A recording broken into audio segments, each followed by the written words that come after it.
হারুনুর রশিদের এক কৃতদাস ছিল, যদিও সে কৃতদাস ছিল কিন্তু বড় জ্ঞানী গুণী ছিল, বড় জ্ঞানী গুণী ছিল, বড় উচ্চ বংশের ছিল। ভুলে সে কৃতদাস হয়ে গেছে, ভুলে। কিসে? কিন্তু সে কৃতদাস হওয়ার কথা না, বড় উচ্চ বংশের ছিল।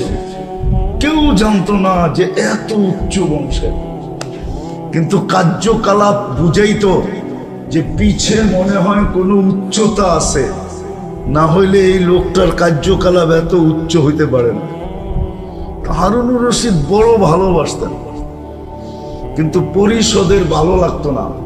পরিষদ বুঝেন তো, মন্ত্রী পরিষদ, এরা সইতে পারতো না যে বাদশাহ ওকে এত ভালোবাসে কেন। তো বাদশাহ একদিন পরীক্ষামূলক বলছে, শোনো, কালকে আমার দরবারে কিছু দামি দামি জিনিস ছড়ানো হবে, যে যেটার উপরে হাত রাখবে সে সেটার মালিক হবে। ঠিক যেরকম কথা ওরকম কাজ ছড়ায়া দিছেন। বাদশাহ আসছে, ঘন্টি বাজছে, পরিষদের লোক চাপায়া পড়ছে কে কয়টা কুড়াইতে পারে, কিন্তু ওই কৃতদাস মাথার কাছে দাঁড়ায় আছে, একটাও নেয় না। তো বাদশার সামনে বড় দামি একটা ছিল, তো বাদশাহ বারবার ইঙ্গিত করতেছে, তুই ওইটা দাও, তুমি এটা নাও। তো ও বিলকুল দাঁড়ায় আছে, বারবার বলার পরও হাত বাড়ায় না। অনেকবার বলার পরে বলতে, আপনার ঘোষণা কি সত্য যে যেটার উপরে হাত রাখবে সে সেটার মালিক হবে? বসে অবশ্যই,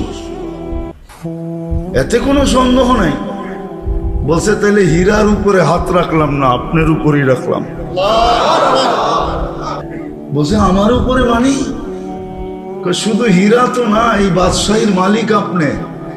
আজকে যে যেটার উপরে হাত রাখবে সে সেটার মালিক, বিদায় আমি আপনার উপরে হাত রাখলাম, আমি আপনার মালিক, রাজত্বের মালিক আমি।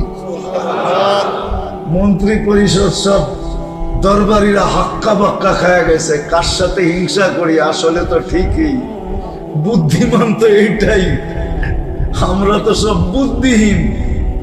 আসলে আল্লাহওয়ালারা এরকমই হয়।